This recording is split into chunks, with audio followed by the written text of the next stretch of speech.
Okay. A couple of minutes early here. I presume if anyone wants to make a comment, they can. I'm just not sure. It's the first time I'm doing this, so here we go. I'll wait for the countdown. It's like 4 minutes left, roughly.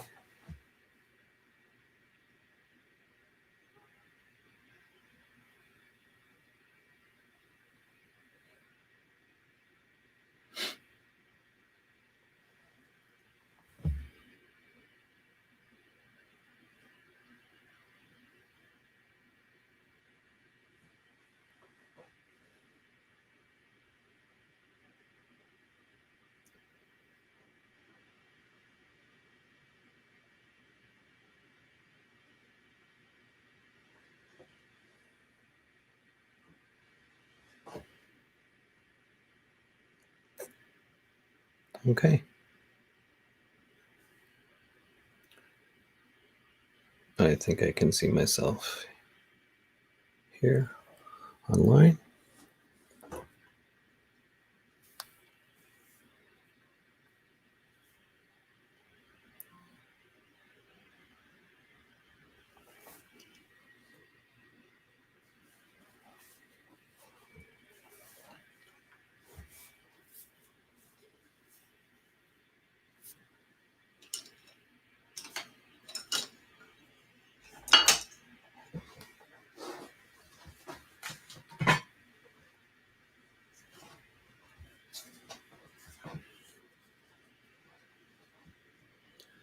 Hi, Jerry.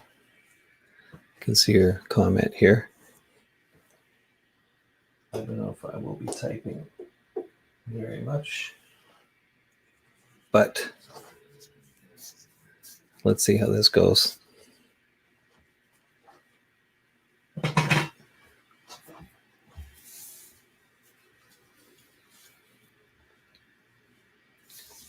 Probably wait a couple of minutes and see how many other people come in.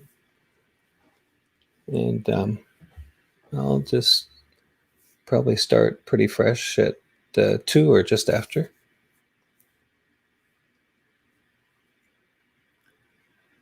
Hopefully you can see everything okay.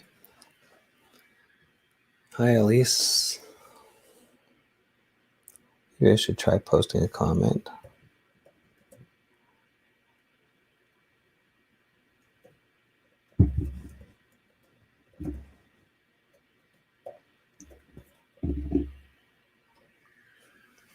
All right, good. I see David here. Excellent.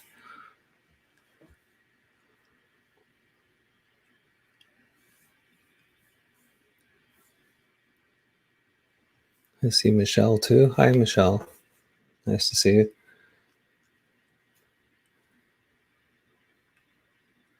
Got people signing in from Austria and from Toronto right now. That's pretty cool. And David, I'm not sure where you're signing in from. It's like a whole world out here. All right. 2 o'clock. This is cool. Hey, Stefan, nice to see you. Happy birthday. Just in case anyone didn't know. David's signing in from Florida. That's very cool. It's a little warmer there than here. We've got, well, it's just above 0, but it's got to be better in Florida for sure. So this is going to be interesting. I've got something like 6 different devices running. And this is my first time. So it's kind of like juggling a bunch of stuff. It'll be interesting to see how this goes. I've got a computer going. I've got 1, 2, 3 iPads going. And I've got a separate mic going and a separate cam going. So we'll just see if I can make all of this happen. So I'm just going to talk to you for a minute or two, if you can stand that. Let's see. Oh, let's see if I can do this right. I've got to pick the right one.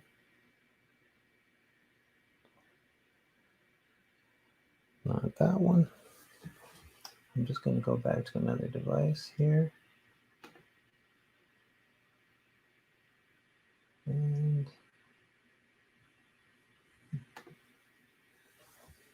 I'll get this. Not this. Oh, that's, maybe it doesn't want me to go full screen. Has a built-in mechanism to stop the person who's talking from going full screen.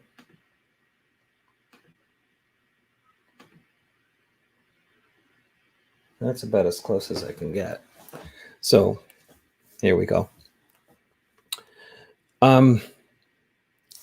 So I'm hoping to do this on a fairly regular basis. And I have to say, Stefan's been a real influence because he does this regularly, and I love his broadcasts. They're just great. Oh, I feel like I just lost something here. Okay. Okay, I'm just going to reconnect something here. Sorry about this. Take me a minute or two. I lost the device that was showing my palette. Okay. And somehow or other lost the ability to hear through my earphones. Hello? Hello. Oh. Okay. That's very strange. Okay.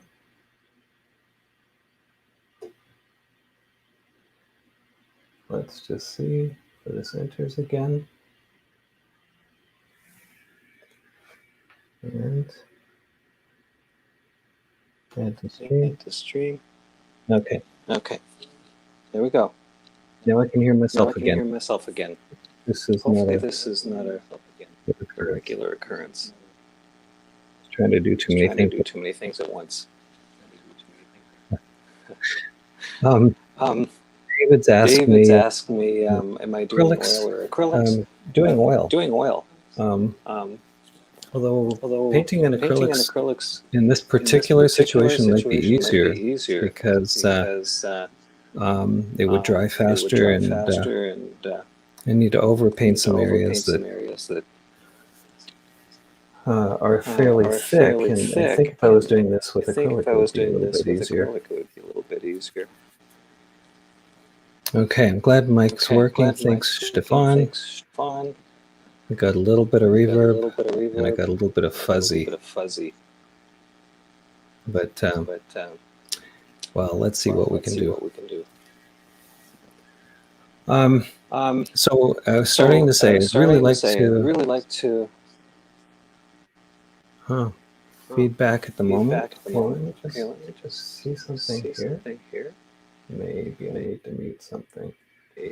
Let's just see if that's better. Thanks, guys, for letting me know. Oh, I see it. Okay.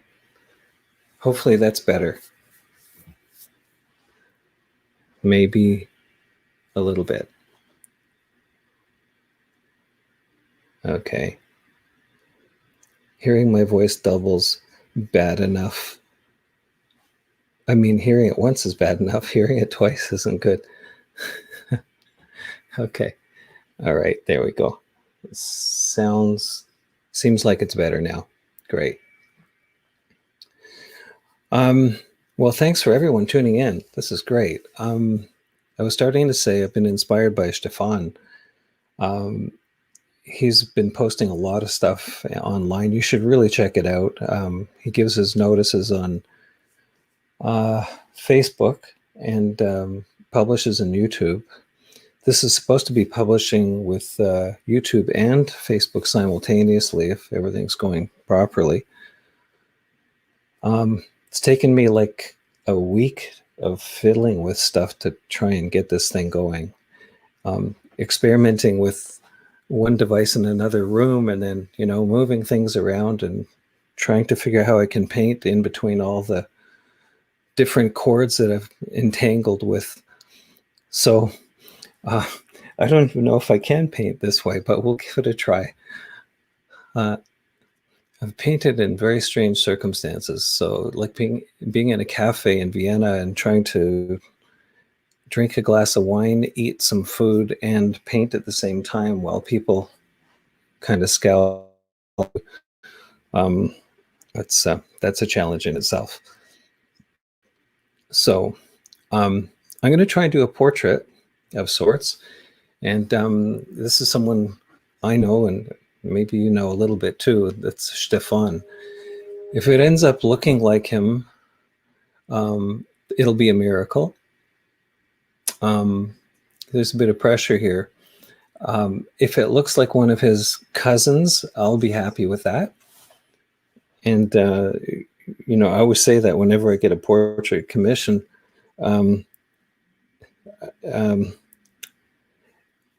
it's always my sort of caveat.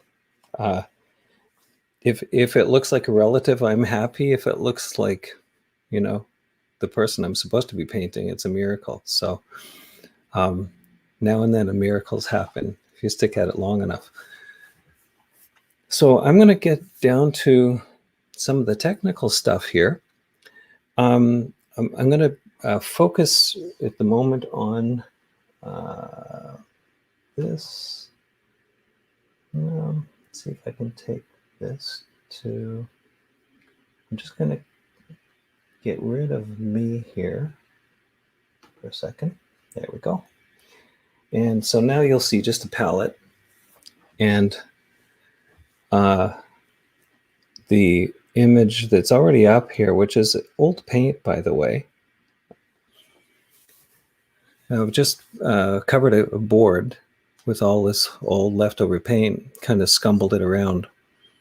And I let it dry for a long time, usually a few months. And this isn't terribly thick, so it should be good and dry. And gives me a nice base to work into. I like the textures, and I like seeing like different colors popping through. You have all these odd things that happen, a little bite of orange or flesh color here and a bit of reddy orange here up against the blues. And the image that I'm painting, which you can't see, I'm very tempted to show that to you. Maybe I shouldn't, because then you'll know whether I failed or not. Maybe I'll show it to you later if I'm bold enough. So I want to mix up some fairly basic colors. I like to do this now ahead of time, because I realize that if I have a nice fresh color, it gives me a better chance at not sort of muddying things up too much. So I'm starting with fairly warm blues in here. I've got manganese blue or cerulean looking blue. It's in the phthalo family.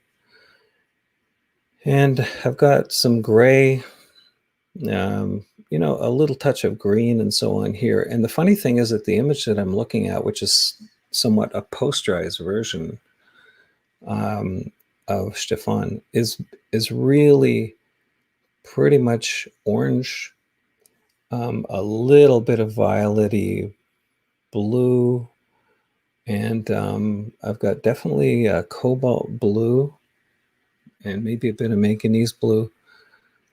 So it's the complement blue and orange that I'm working with. Typically, if I was trying to keep my oranges really fresh, I would probably paint those first and over a white background. But because I'm painting over all these other colors here, I'm going to have to go a little more opaque than I might naturally, or normally. Normally, I would also work from dark to light. And I'm just going to sort of block things, sketch them in. Just get a drawing going first. And let's just see what happens here. I'm going to take a little bit of this cobalt. Actually, this is ultramarine blue, sorry. This is an Old Holland ultramarine blue, which is very beautiful. Old Holland makes the best blues, by the way, at least in my opinion. They're a little bit on the pricey side, but a little bit goes a long way. So, and I'm just going to try and indicate roughly, and this is without a whole lot of thinner in it. In fact, I'm going to try and keep my paints a little on the thicker side. When I say that, the pure side, so it's not too watered down, so it doesn't run around a whole lot. And I'm going right now for the shadow areas. And at this stage, I can really be fairly loose. When I say loose, I mean I want to be accurate to a point where I know where my big shapes are. This is where the composition comes in. I want to make sure that my composition is going to work.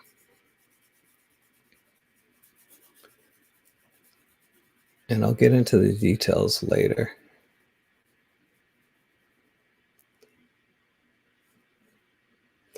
In some ways, this is the most exciting stage because it's sort of where you get the feeling for what you're trying to get across.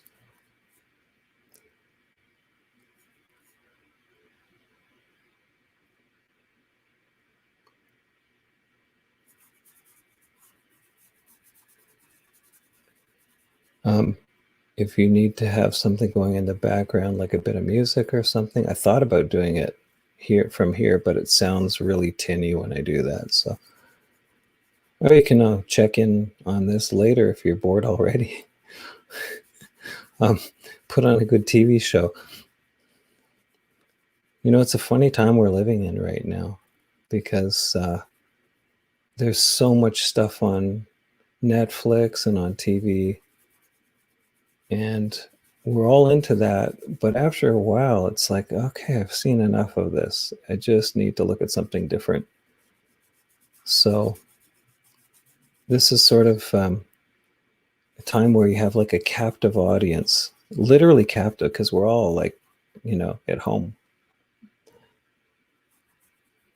I have an iPad above the image that I'm painting here. So I'm using that as a reference. And I really like working with the iPad because there's light behind the subject. And it's as close as you can get to seeing something in real life as you can possibly get because there's light behind it, right? When you print things out, it kind of flattens everything down and it tends to push the relative values a little bit too much.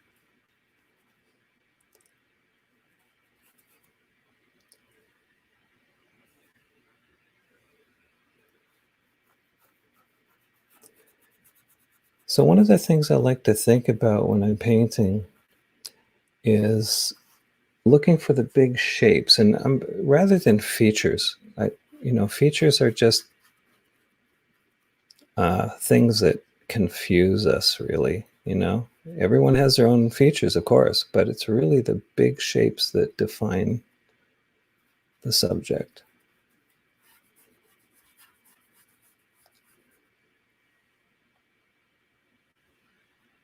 Okay. It's interesting. Just want to put a couple of things in that are just going to anchor this to one side.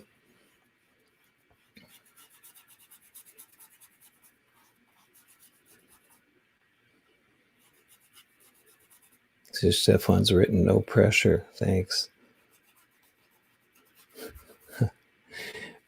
Stefan does this so naturally now. So I've been doing so many of them. It's like, okay, hody hum, no problem. And maybe after a while, I'll forget that there's an audience.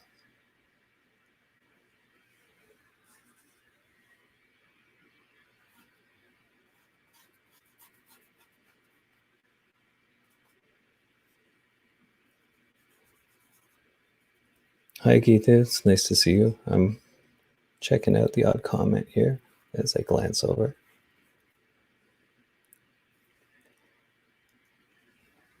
Okay. That's sort of like the beginning. I don't know if anyone can see Stefan there yet. What I like about working on wet paint like this, or sorry, dry paint like this, is that I can take areas away with a bit of thinner if I want to get my drawing a little more accurate.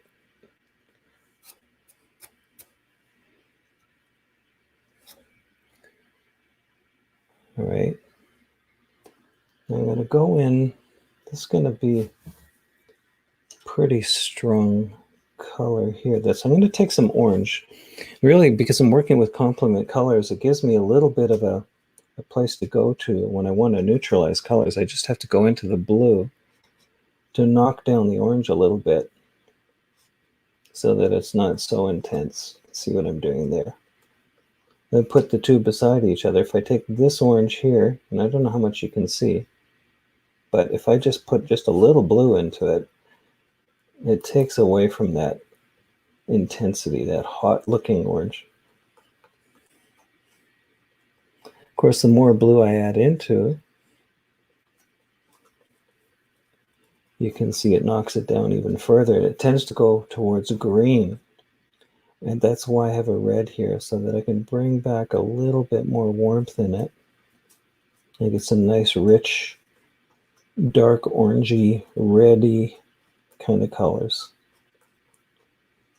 Rich, dark, orangey, reddy. There's a color. All right. Okay.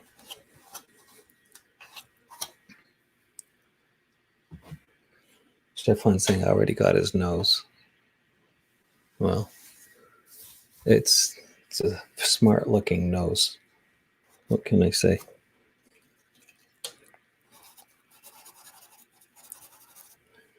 Okay. I'm going to take, usually don't like to go for a pure white. And so I'm going to take a little bit of Naples yellow for my light colors and mix that with white. And save, if I really need white, a bright white, I can save that for a little bit later. So that would be about the lightest light that I need at this point in time. And just because I want to color harmonize, I'm going to grab a little bit of the orange and bring it into it. And that gives me a little more harmony of color. Sort of like putting salt in your soup. You know, you just need a little bit to pull it all together.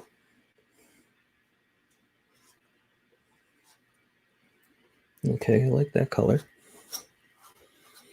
The funny thing is you can mix a color here, and when you bring it over to your canvas, it looks entirely different at times. So the most important thing is that you get your values right, your darks and your lights. Okay, so I'm going to go into this now. It's a tiny little brush. It's kind of counterintuitive for me. I tend to like working with a little larger brush than feels comfortable. But in this case, because I want to get the detail information working first, in a way, I just want to place things in the right spots because then it makes me less timid to go into some of the background stuff later. sometimes it makes sense to start with your background and sort of build the figure into that background. But because there's already lots of background color here that I can work against, this way can work here quite nicely as well. So again, just still placing shapes.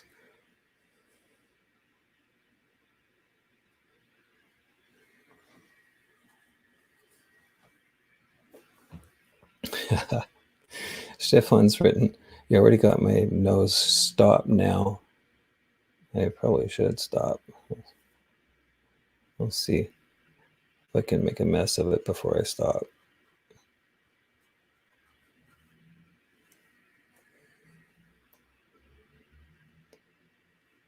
Constantly looking at big shapes and just trying to squint down and get a sense of where the big shapes are. It's got a funny looking head right now. It's great. Wow, look at that. That's cool. I can make him look funny.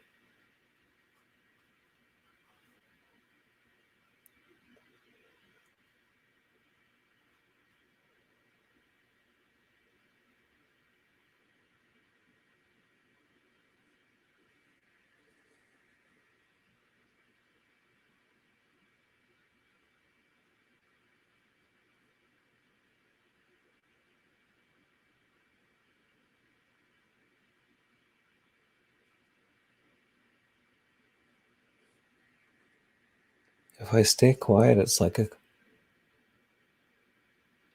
a silent color movie.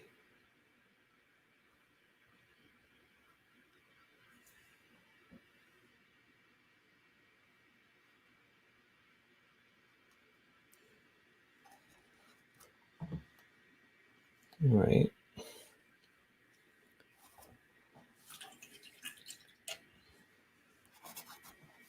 Now I can go back into this background, the back of his head. I've got to get his proportions working better.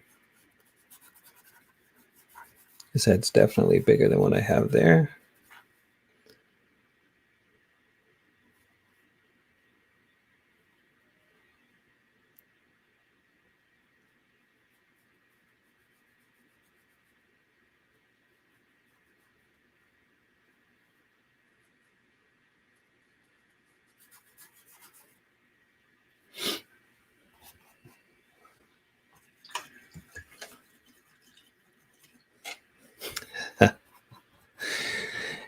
Michelle saying kids are asking whether it's a man with mucus on the nose. Well, I'll try and leave the mucus out if I can. We'll see. It's funny. I love the honesty of children.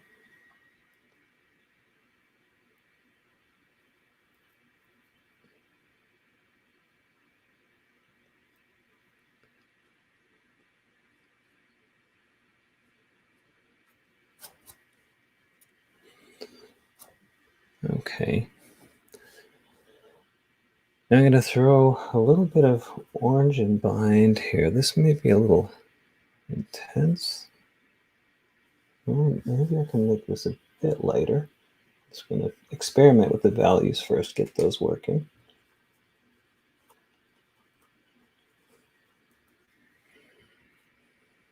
That's more like it.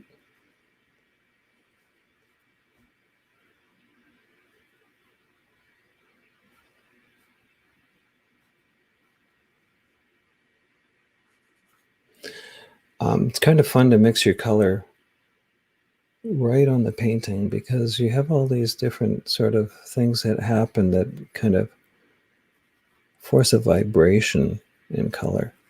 If you look at the Impressionists, you can really see how they put in broken color, different colors that just enhance each other. And because we are designed in such a way to organize the way we see things, our brain kind of makes sense of it. So now what's interesting is this light that is hitting him. It's coming from a very strong source in the studio. Just a quick story on this. Because Stefan is always experimenting with his photography. We were in the studio and he, I think he either rented or bought a smoke machine. I can't remember if he owned it, Stefan. But he got this smoke machine going in the studio and it left these crazy atmospheric effects. And it was really neat to take photos in that environment. At least you would remember. It was a fun day. We got that crazy machine going. It has a funny smell to it, that stuff.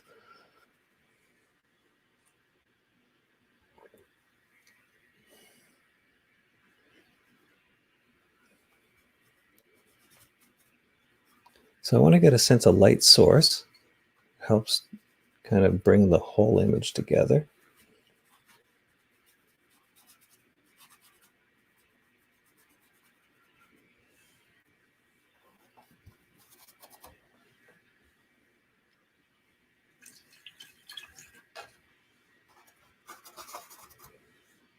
I've been using the same brush all along here. I'm going to bring in a palette knife and get a little bit of more of something going here. When it's too thick, I can always brush it out a little bit.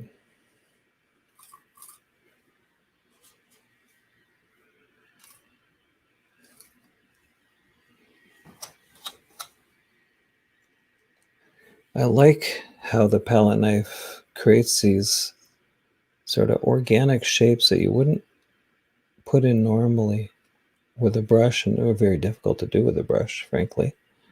And I like the way that texture picks up when you use a knife. It creates a more random feel, more organic feel.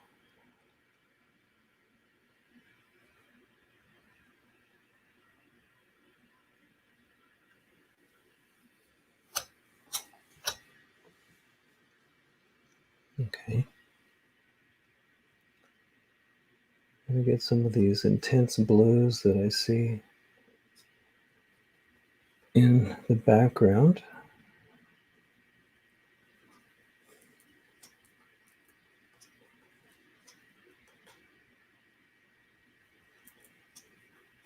Let's see what this looks like. You can't really see me mixing that unless I mix in the right area. There we go. And just kind of jam that in just to see what this is going to look like up against the orange. Okay, that's interesting.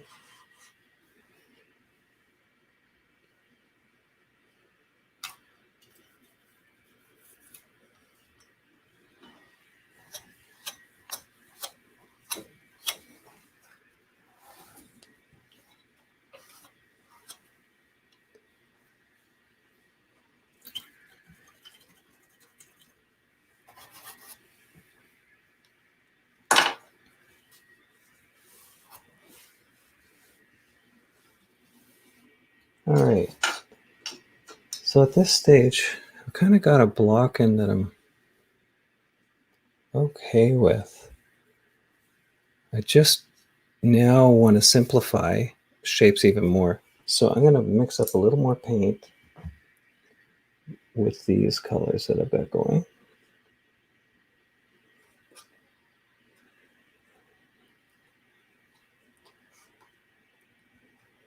Again, this is the Old Holland. And this is zinc white that I'm using. It's not as opaque or light or white as titanium white, but I've been liking using it. Actually bought a very small bucket of it. And the top layer in the bucket was starting to dry all the time, and I was getting this skin that was forming. So in order to get around that, what I did was I poured in a whole bunch of linseed oil. So just floats on the top of it, then I can just take a palette knife and dig down into the white. And of course, there's too much linseed when I do that. So what I do is I then take that, put it on a paper towel so that the linseed kind of gets sucked out of the paint. And I can get it to a smooth consistency that I like. And I bought a bucket of it because it's a little more economical that way. And we always use lots of white when we're painting in oil. Probably with acrylic too, come to think of it.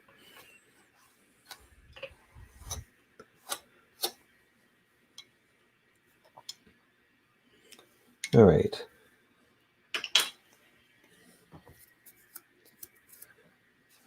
Now I'm going to, again, just take color and simplify some of these shapes down now that I know where they are. And you'll notice as I'm doing this, I'm letting some of that color that's underneath there come through. And there's a little different value. What I'm putting in here is slightly lighter. So we're getting texture that makes the surface look a little more interesting.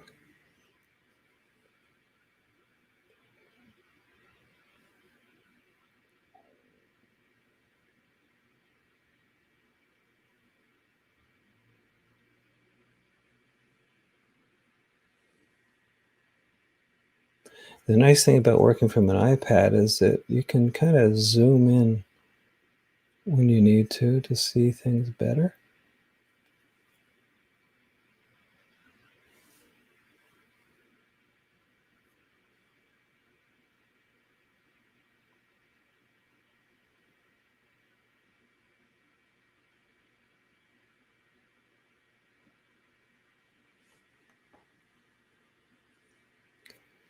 You get this sense of dimension happening that just adds more surface interest. I always tell my students that every painting is a sculpture. Maybe a very thin sculpture, but the surface is important because when light plays off of that surface within a gallery, you know, if the lighting is right, it gives it more sense of three-dimensionality. Presuming something like this ends up in a gallery someday. This might just be an underpainting for another one, a more successful painting.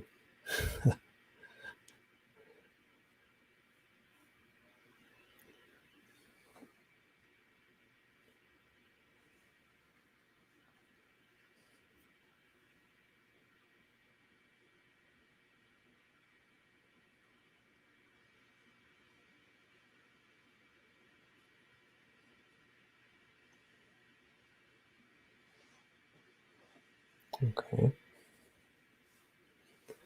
going to take another brush, a fresh one.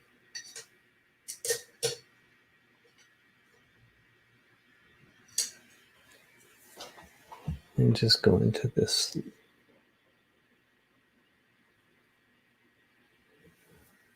color back here, spot of color right there that catches the back of his collar.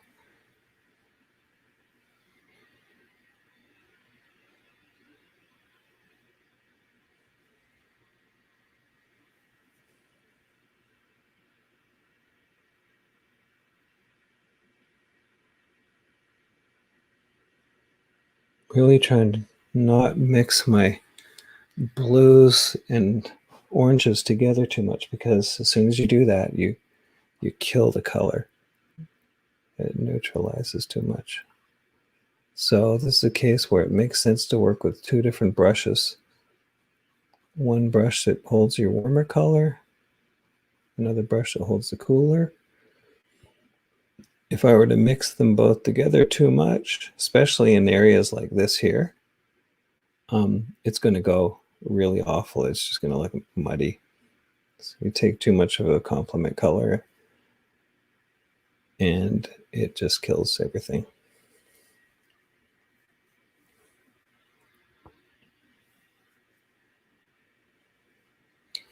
In large areas like this, it's kind of nice to change things up a little bit. So introducing another color just to add something to an area that would be otherwise a little bit boring. And I'm just bringing a little bit of manganese blue in, which happens to be one of Stefan's favorite colors, by the way.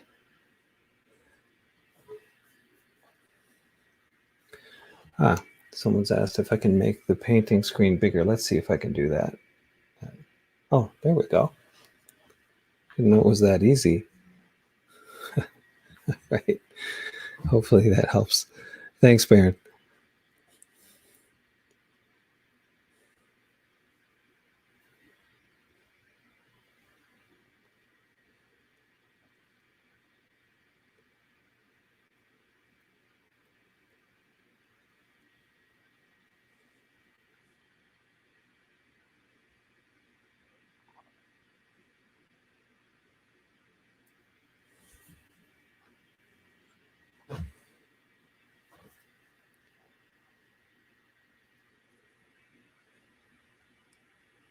So in some ways, this is almost an impressionistic approach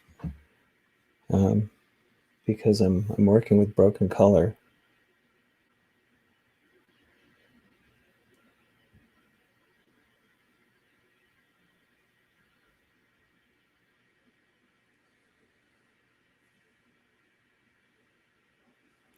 All right, now there's a nice hit of warm color that goes right down through the center of his face, and I'm going to put that in now because I think it needs that to create this dimension.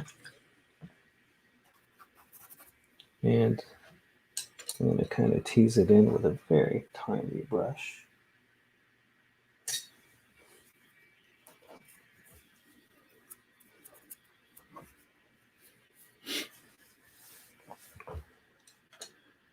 I'm going to go in with a pure orange, really. So let's see what happens here.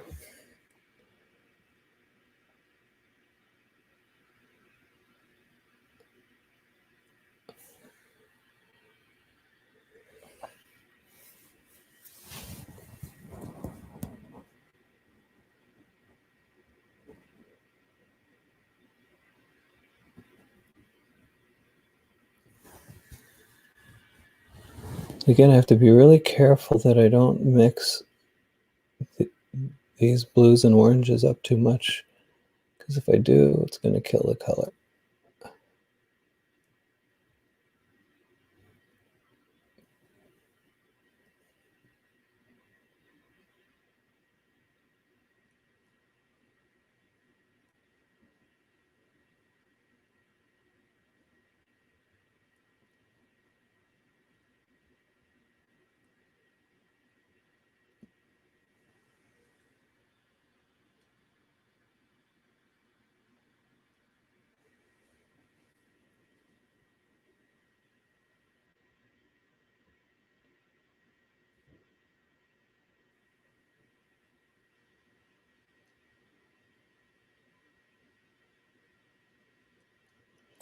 This is almost really like the halftone area, in a way.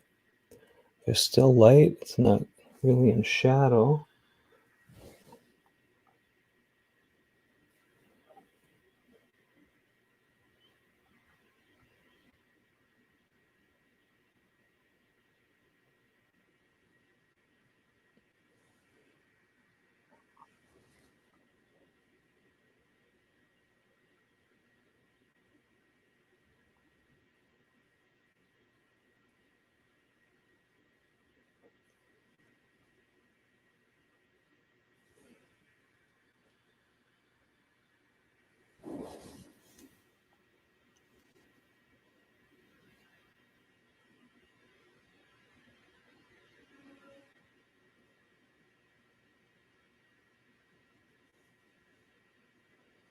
Well, if nothing else, it'll be colorful.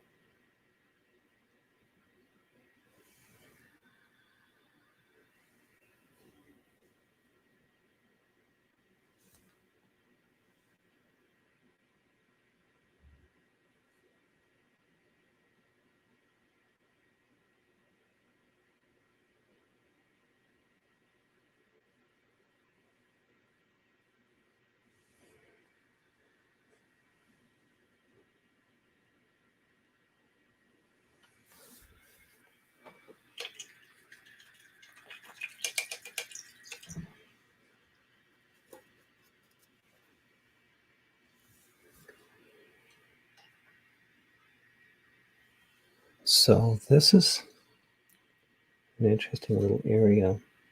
Work on here. He's wearing glasses, which isn't obvious at the moment. But I can indicate the glasses hopefully with just a couple of brush strokes and a palette knife stroke. Let's see.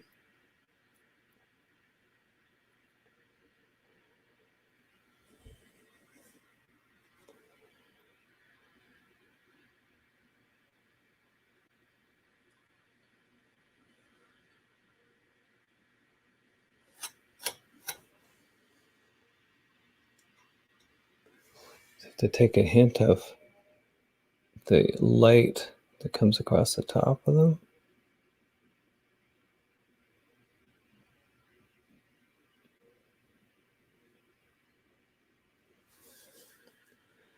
Getting that shape just right is challenging.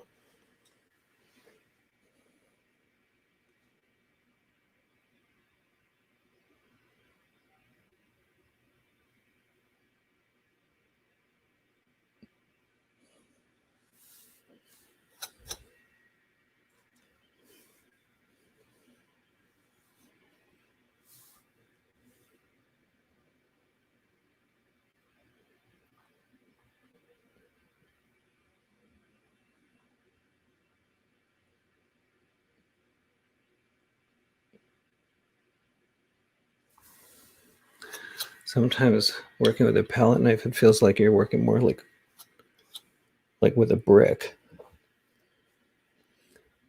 Okay, so what I like again about the palette knife is if there's something that's just not in the right place, I can scrape it right out.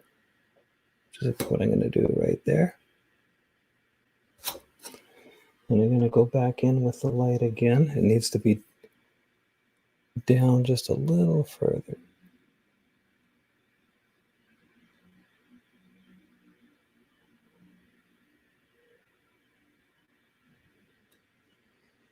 Okay, it's a little better.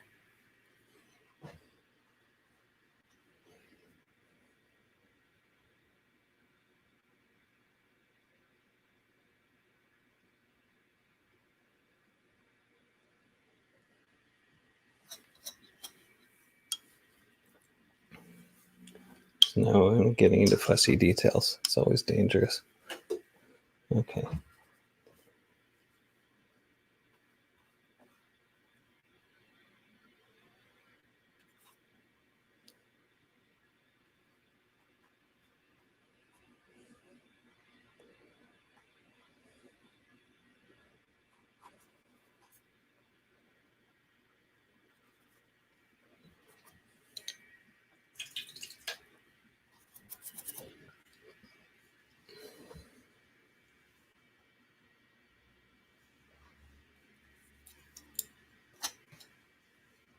All right.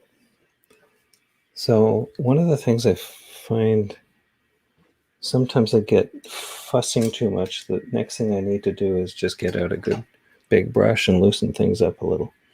So I'm taking a brush that it's a crazy brush. I bought this in India. In fact, a set of them. And they're called fancy brushes, if you can imagine. I don't know if you can see. Oh, no, sorry. Special brush. It's a special brush. Maybe you can see that. And it's really cut on an angle. It's very soft. But what I like is that you can get some very fine marks. You can cover a lot of area. You can take colors like this and just soften them off. And it kind of feels a little like watercolor when you're using it. And I can start to pull areas together so that there's more sense of unity in this painting. This brush is great for things like hair and things like that, by the way, or painting trees. Just going to apply a little more opaque color back here.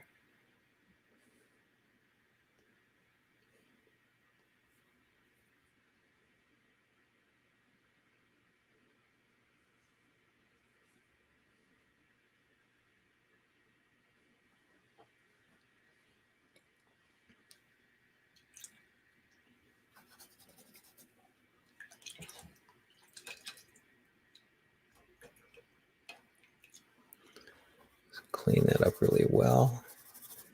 And I'm going to go into my light areas with it here. I love the softness that you can get from this.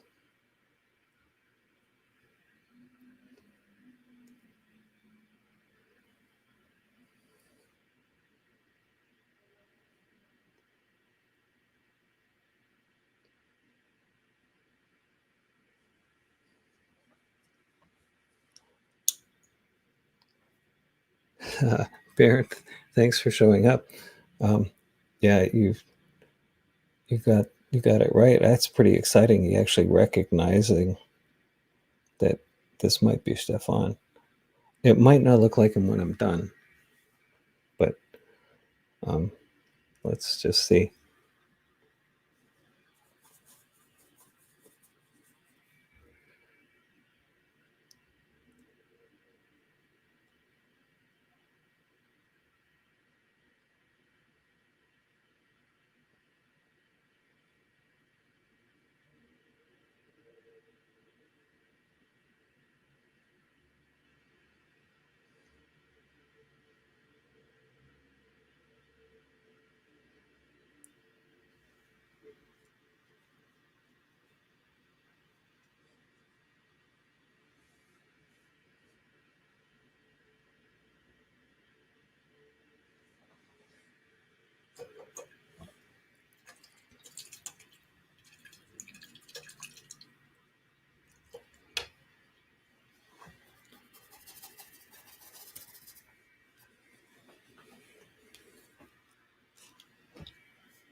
Oh,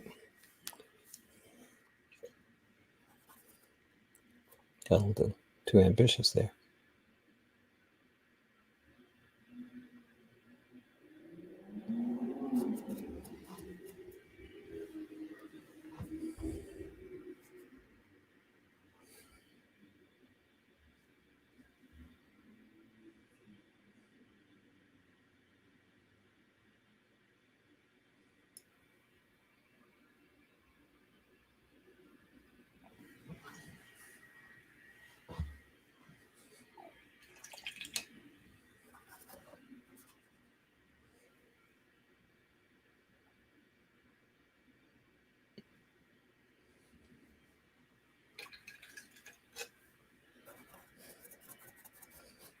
Thanks, Michelle. I notice your comment. Kids like my drawing.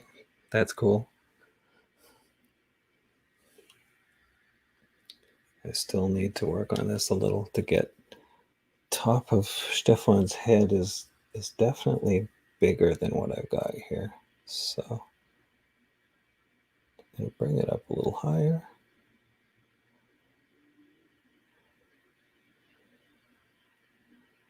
It's okay if I go too high because I can just knock it back later.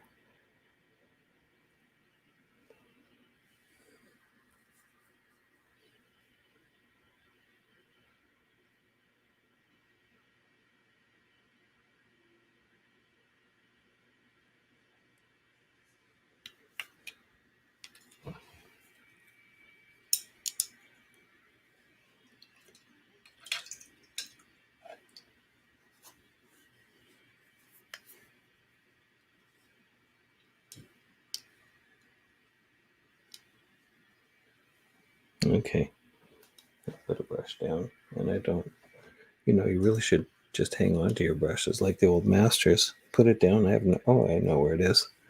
I left it in my thinner here. There we go.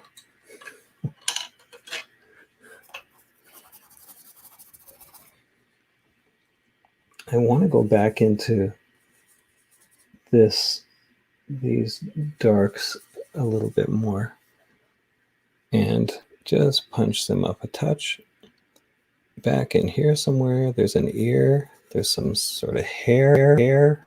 Oh, heard myself echo a lot there.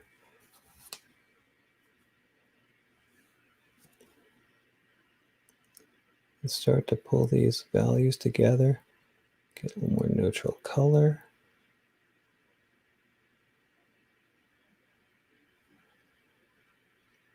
Give them a little more chin.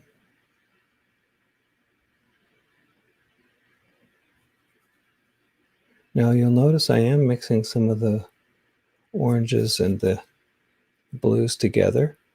I try and do that thin so that if I need to fix it later, it's not too much trouble. But it tends to go a little green. That's the problem. But I can go back over that with fresh color and just drop it in.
I'm trying to create a little bit of a rhythm that comes down here with these oranges. It's always good to look for rhythm and repetition. If you can see it in your work, it helps.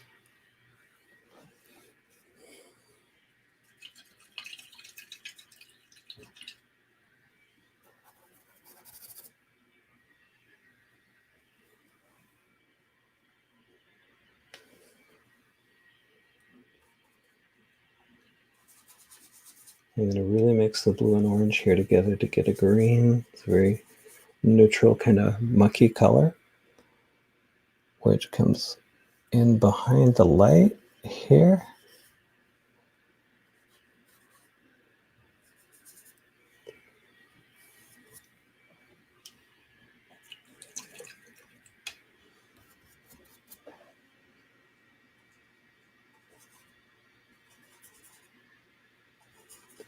Get some blues coming up against that. So at this point in time, a little less interested in the reference and a little more interested in the composition. I should be interested in the composition all along, frankly, but looking for shapes that make this more interesting and for tying the thing together.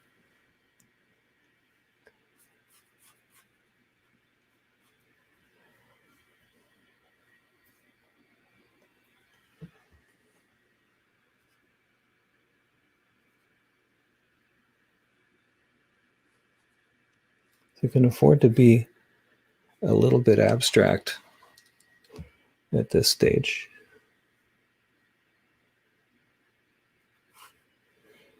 Also looking at the big shapes continually. I see the back of Stefan's head here looks more like this shape than what I have.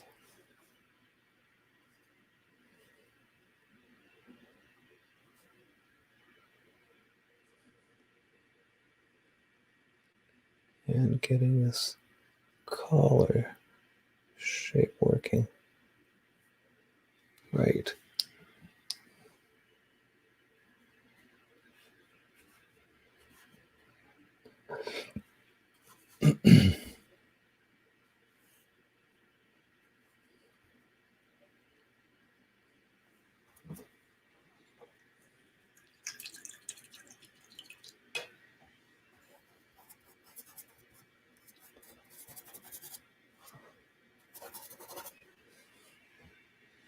Sophie, my French is not very good, but it looks like something about something is perplexing.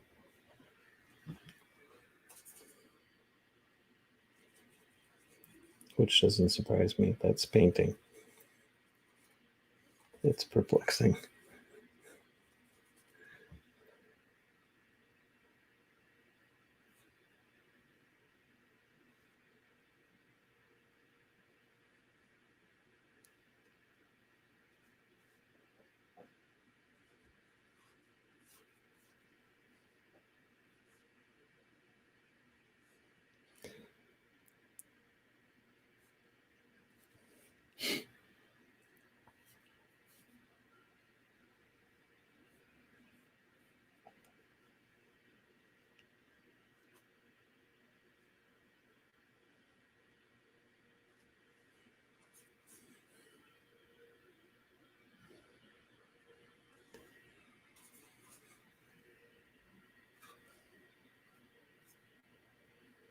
You can see there's not much left of the blues that I started out with the underpainting. It's still there, but it's not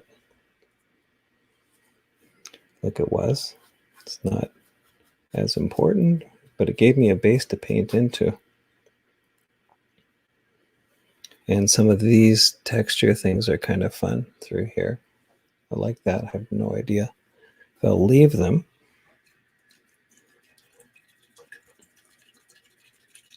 Kind of got an alien Martian-like feel to this. Just going to cool that color down a little there.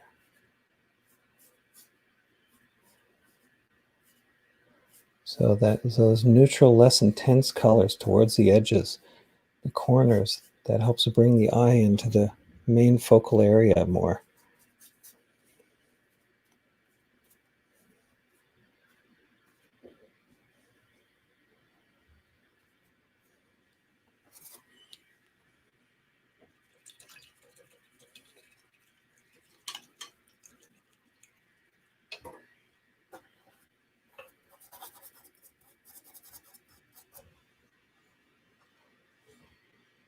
Now, I'm going to grab some real bright white and just hit this here.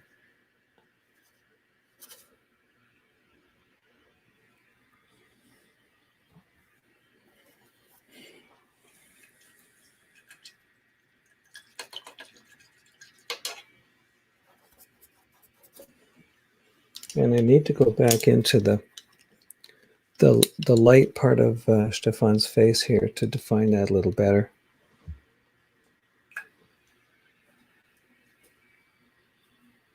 So pick up some of that lighter white and just drop that in.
Thanks, Newts.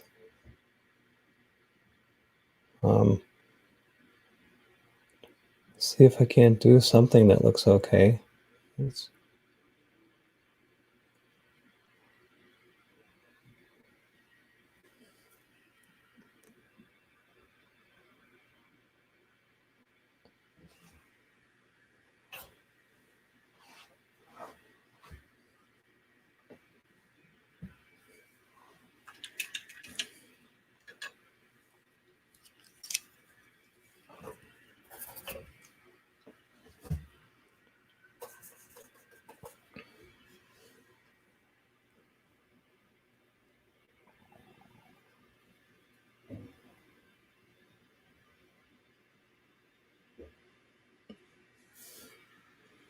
There's one little detail that's important. I mean, all the details are important in theory, but getting certain shapes in the right place, that is just critical. So there's one tiny little spot right here that defines the other side of Chiffon's mouth. Right there.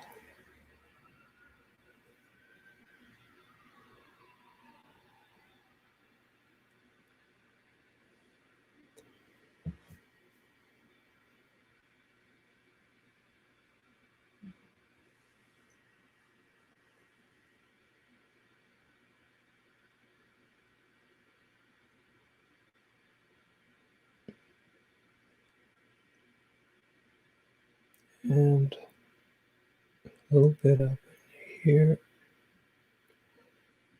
And that actually follows down to shapes. Okay, so I'm going to have to scrape this. I put it in so thickly that lighter color I want to put over top is not going to work.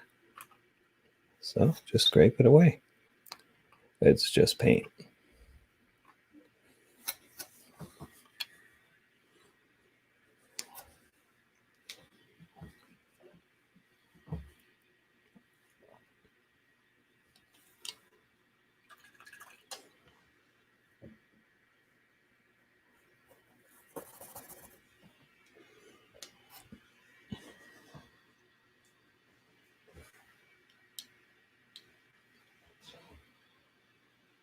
Some interesting shapes that come in underneath his mouth and into the lower, into the chin and jowl area.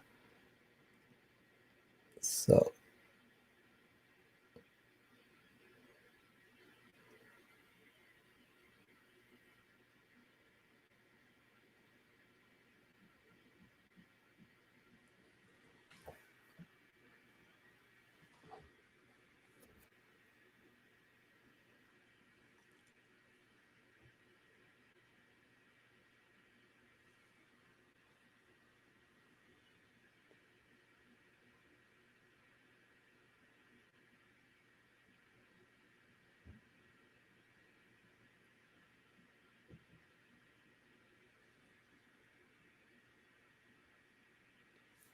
that's interesting.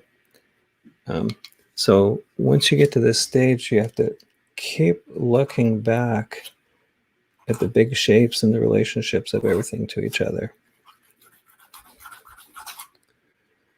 Can soften an area down. And this little light that I put in there before, which I was so sure was in the right spot, I realize it's not now. So just get rid of it. Why not? And put it in the right spot. Just should be right in about here. Yeah.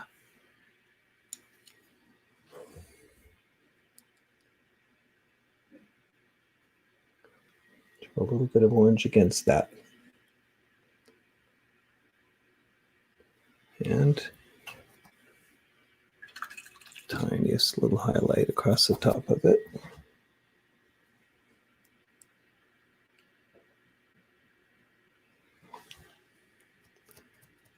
And also create a sense of the shadow that's happening in that area too. So which comes back in this way.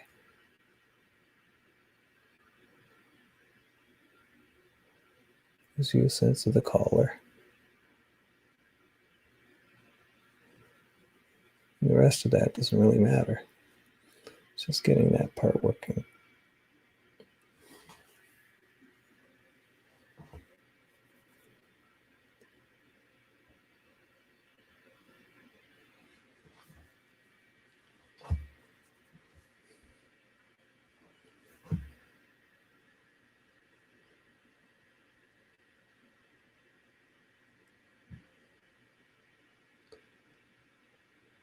Okay, I want to go into his mouth a little bit more, the upper area right here. Just thin that orange down just a touch.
Now, I want to do something here, which sometimes I do. It's a little crazy. Sometimes it works.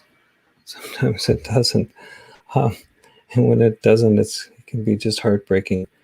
But I just want to scrape some things away.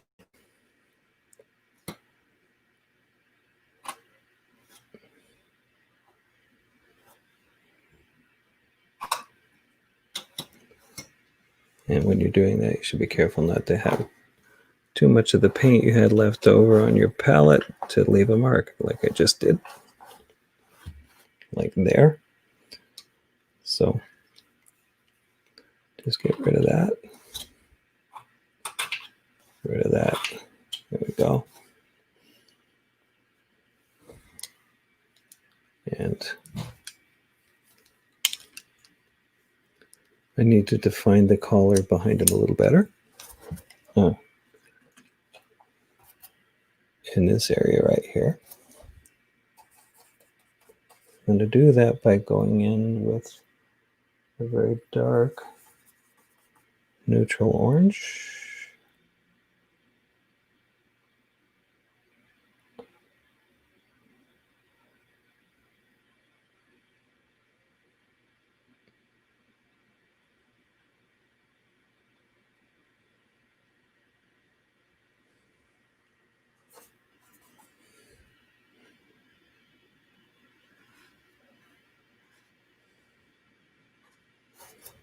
We can go into the blues even there.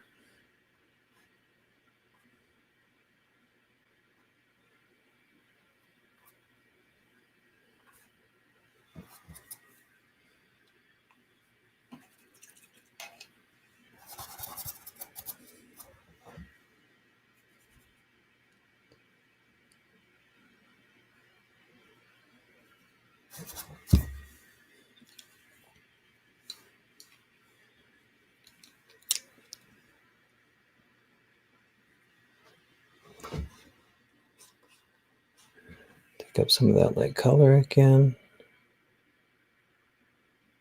And just draw that in with a palette knife.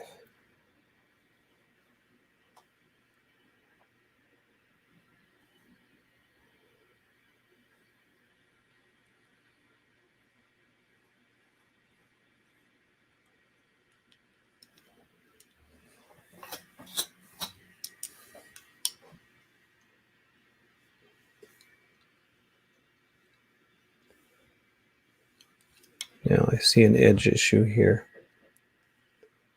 So I need to bring this, get rid of the blue that I see against here because it looks like a line. Stefan always talks to me about my edges, which I struggle with a lot. It's always great painting together with him because he always had really great advice. And he'd see things that I couldn't see. And sometimes I could see stuff he didn't, and we really helped each other this way. It's great to be able to have that kind of relationship with another artist.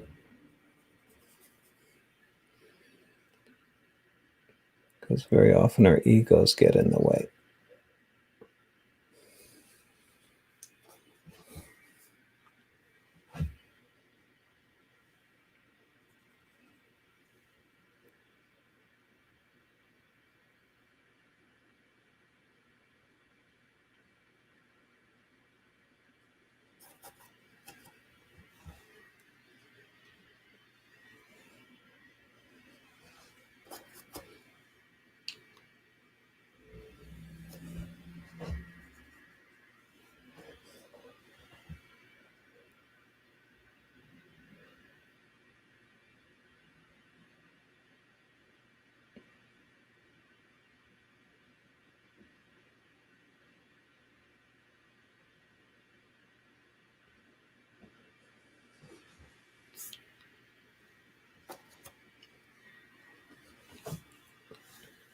Okay.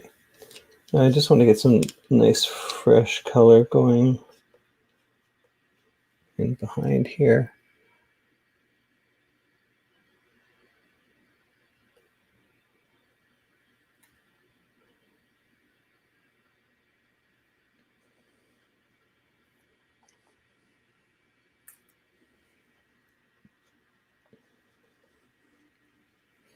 You don't often think of the palette knife as something that you would use to create soft areas, but you really can. If you have nice wet paint, you can take one area and soften it into another. It gives you some nice surface.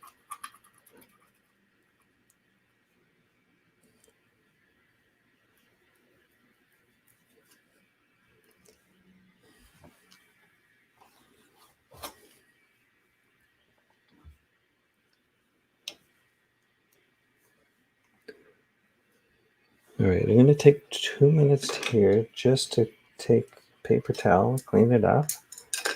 If anyone has any questions while I'm doing this, happy to answer.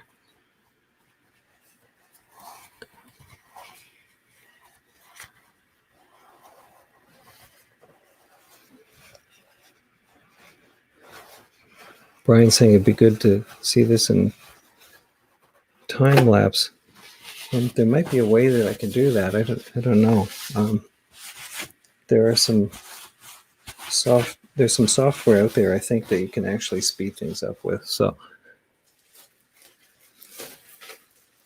this, I think I called this one watching paint dry. So it's a slower process for sure.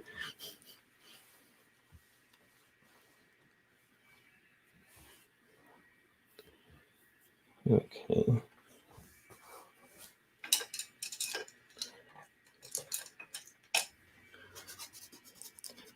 I really need to pull this whole thing together at this stage. I want to really try and simplify again even more.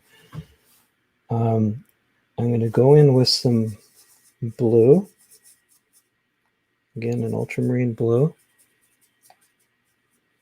Slightly neutral. And I'm going to try and bring, I think I'll go just a touch lighter than that. And try and bring some uniformity to these areas in here.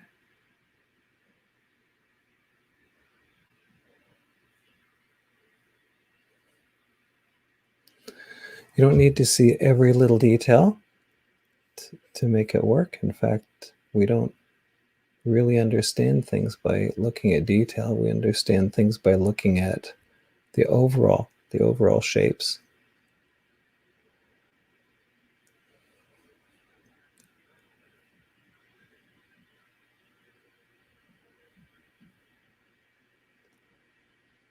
A very little bit of detail sometimes is all you need.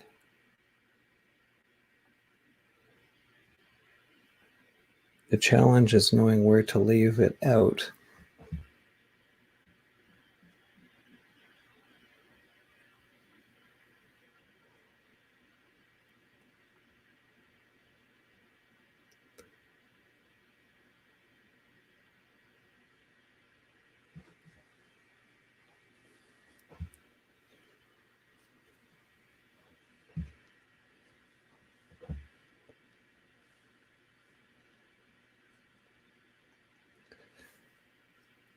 Some of you may be seeing some of the comments in Deutsch. And if anyone wants to answer that question or cares to translate it for me, because I'm terrible with my Deutsch, it's a bit embarrassing. It should be a lot better than I am.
So this is at a stage where I like to play a little, and this is when you can really make a mess of things, but it sort of feels like a bit of a landscape back here. And it's really not. It was all just lighting conditions in the studio that have been blasted out by posterizing this. But I kind of want to turn it into a landscape, get a contrast of shapes that run in different directions. It creates a little more excitement. Take down some of that chroma that goes out towards the edges.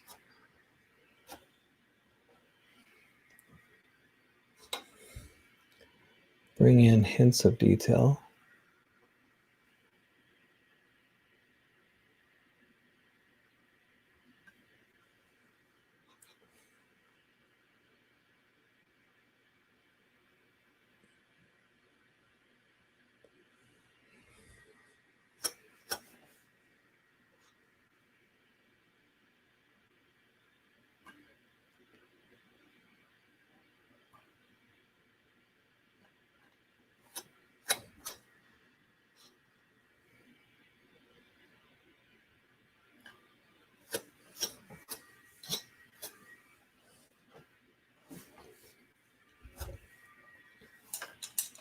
Just going to round his chin out a little bit.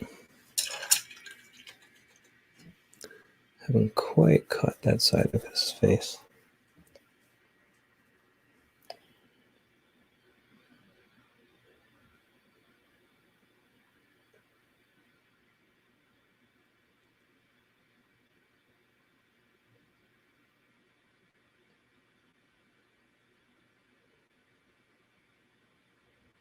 Picking up a little wet paint from the background.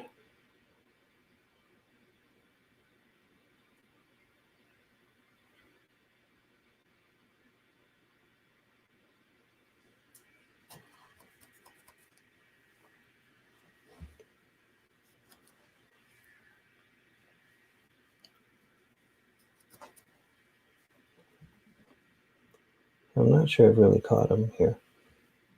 There's a slight resemblance, but it's not really Stefan.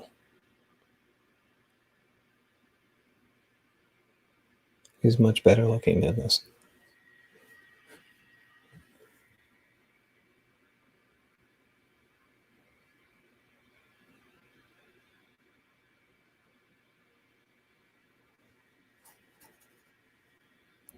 Somewhat the problem is up in here.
Okay. Interesting little shapes that happen in here.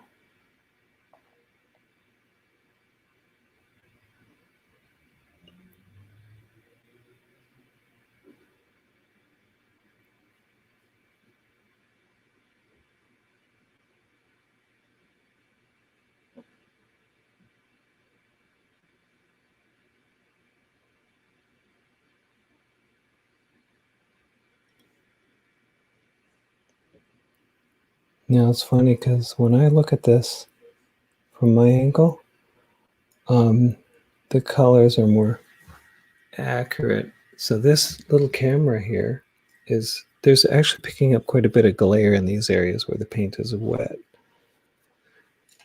So it may look a bit funny the way you're seeing it, but where I'm seeing it, it's not too bad.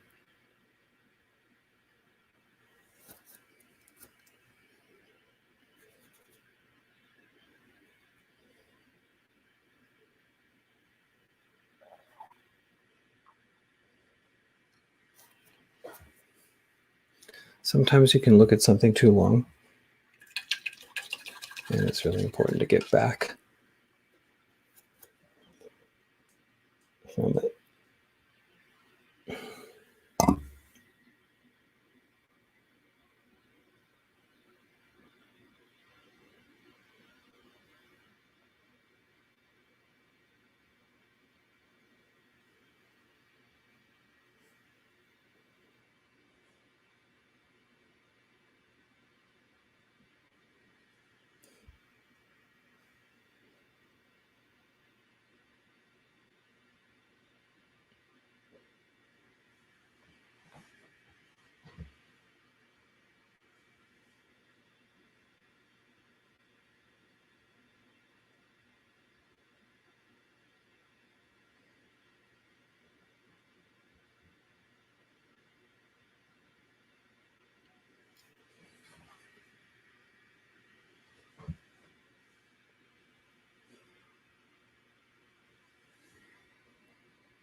So to take on a portrait for the very first live stream, it's probably ambitious, but what the hell?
All right, what are we, an hour and a half into this already?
A little lighter blue.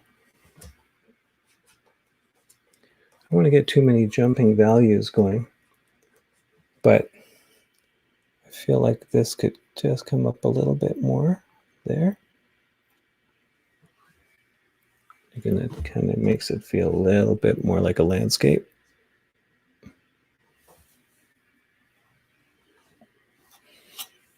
I sort of have a triangle of things happening this way. Makes it a little more interesting. And now I'm looking at this again. I'm going to try and just knock back some of the stuff that's just unnecessary.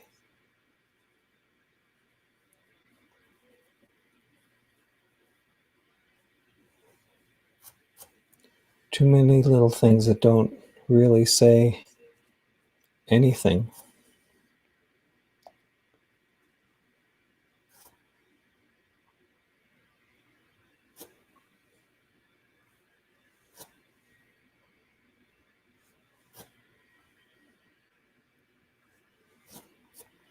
Less is more.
I didn't like that edge.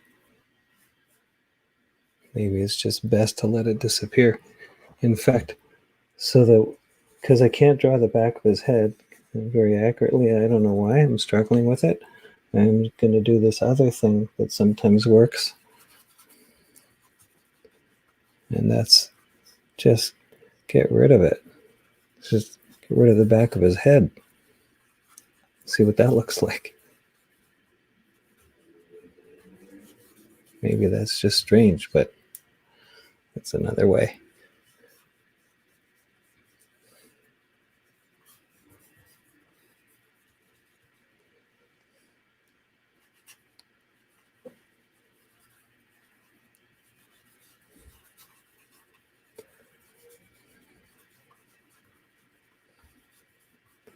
Tends to look a little more posterized this way. But maybe that actually improved it.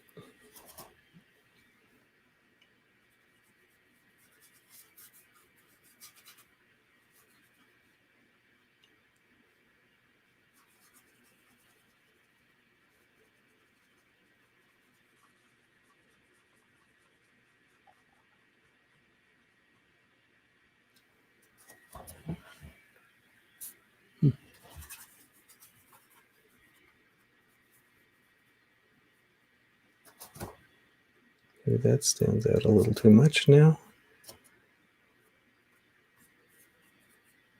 Maybe we just get rid of that too. All right.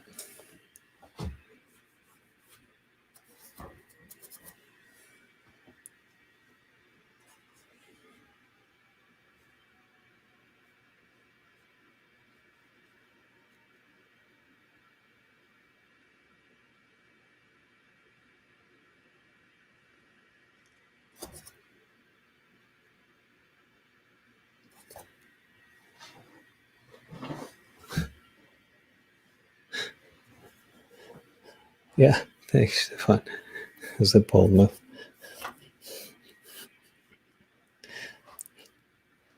Yeah, and Christoph, yeah, I don't know if it's politically correct to get rid of the back of someone's head either. But anyhow, I think that's what you're talking about.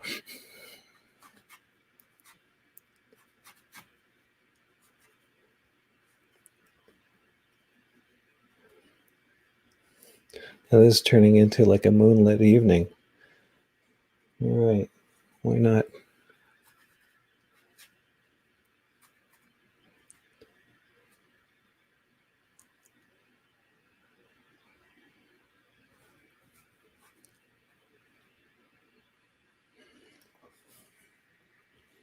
It's like the storm gathering, or maybe there's the moon just coming out behind the trees. I feel a little bit like Bob Ross. Sorry, it's like now we've got a stormy night. He tended to paint happy little things. This looks a little more gloomy, scary, comic book like, ominous alien invasion kind of thing.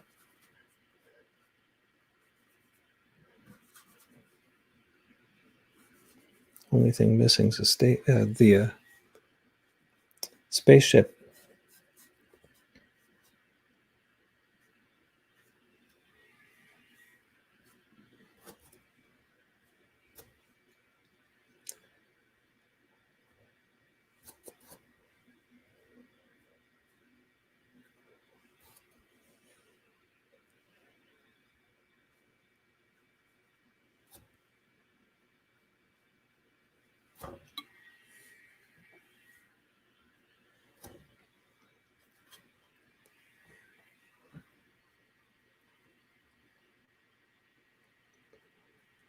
Getting some real paint going here.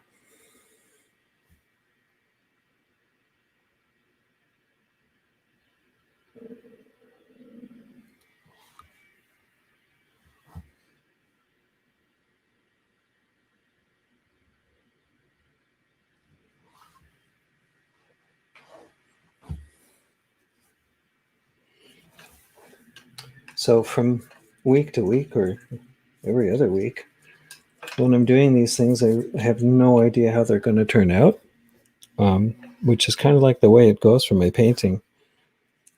There's one time, I think if I did 1 in 100 that was okay. Actually, I shouldn't say that. I used to think a lot of what I did was really good. And the older I got, I started to realize there's a lot of garbage. And I was definitely overconfident. Now my rate's probably better. It's probably 2 out of 100 that are okay. So, twice as good if you look at it one way, or maybe 1% better. But the only way that you can really learn is to try and to make mistakes, and a lot of it's trial and error, and you find out what works and what doesn't work, and you still aren't really sure ever, like, can I do that again, or am I doing the right thing? So doubt is definitely part of painting. It's really challenging to just keep going and believe that, one of these days you're going to do something that's worthy. And it's not about people liking it or buying it or any of those things. It's about the journey, it's the process. And every painting you do is a teacher that teaches you something. Now I'm going into the lecture mode, sorry, but I know some of you watching are painters, and it's easy to be discouraged, and it's easy to sort of beat yourself up if something's not going well. But the fact is that it's that way for everyone who's ever learned anything, because we never learn anything if we're just doing everything right. So making mistakes, and correcting them is really the recipe for success over time.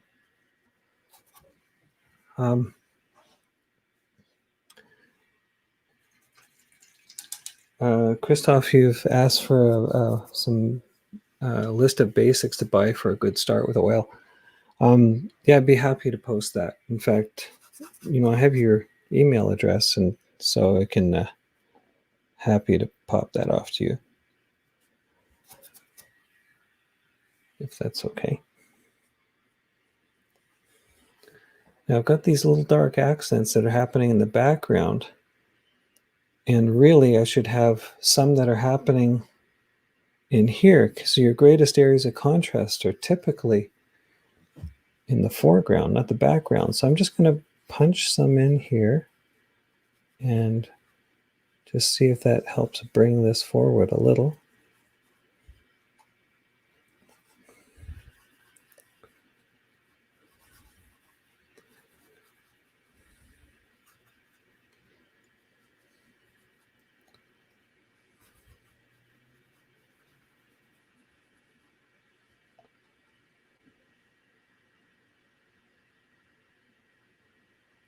So your most intense colors and the most contrasted value gives you focal areas. That brings a focal point. And typically you'll see more of those things happening in the foreground. Not always.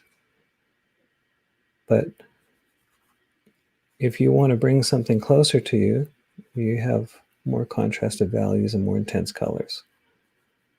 That's where our eyes go.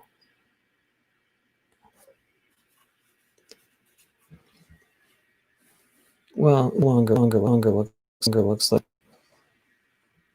Oh, that's interesting. I got an echo-y thing happening. It doesn't look like chiffon in my mind at all, but I'm okay with it as just an image.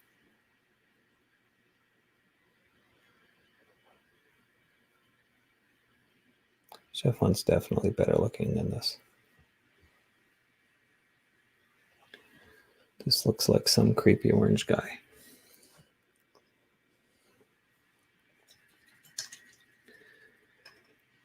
All right. So we're at 3:43. Let's see our time here in Canada.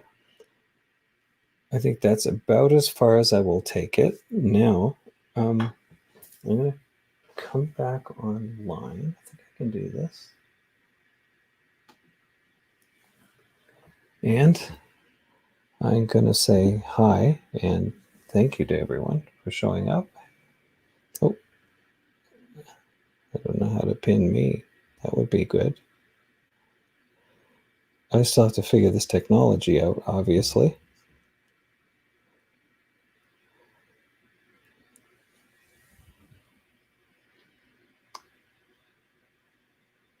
So there we go. All right, I figured it out. Thanks a bunch for showing up. Hopefully you enjoyed that. If you want to see more of these things, subscribe. I think that would be great. This is going to be on YouTube as well. And if you think anyone else might be interested, and if they've got like an afternoon to kill, actually, if it's recorded, you can watch this at 2 o'clock in the morning and it'll put you to sleep. So you can watch Bob Ross, or you can watch me. At this point, Bob Ross is dead, so you'll see something new from me, and maybe a little less Bob Ross like. I'm hoping to do some instruction, and so sometimes it'll be more structured. There are lots of younger people out there, and older people too, who they have never had lessons, or they've tried a few things, and they struggle, and they wonder how they can push themselves a little further. And there are a lot of people out there who also can't afford to take classes. And I've been very fortunate to have had great instructors in my life. They've been generous with me, and so maybe this is a way of paying forward or giving back or whatever you want to call it. I really enjoy teaching. I love sharing, and I love painting with other people. So I'm hoping that this will turn into a regular thing. And again, I'd be really happy if nothing else, you just mentioned it to someone else or subscribe. That would be just great. And I'm aiming to be back here next week, same time, if all goes well. And maybe I'll try and paint something else, or maybe I'll try and do a better portrait of Stefan at some point. Maybe not next week. I'll let this one wear off first. All right. So be well, please. Everybody stay safe. It's kind of a weird world right now. We're living in kind of a strange and tough time. It's really tough for people who are alone, and even people who are together who don't get along. I guess it's tough for them too. But we'll get through this. We're all in it together, and there are worse places to be in the world. I'm very happy we're not south of the border right now. There's lots of chaos and animosity. So be good to each other, and happy painting. Hopefully you can learn something from this and take it home with you.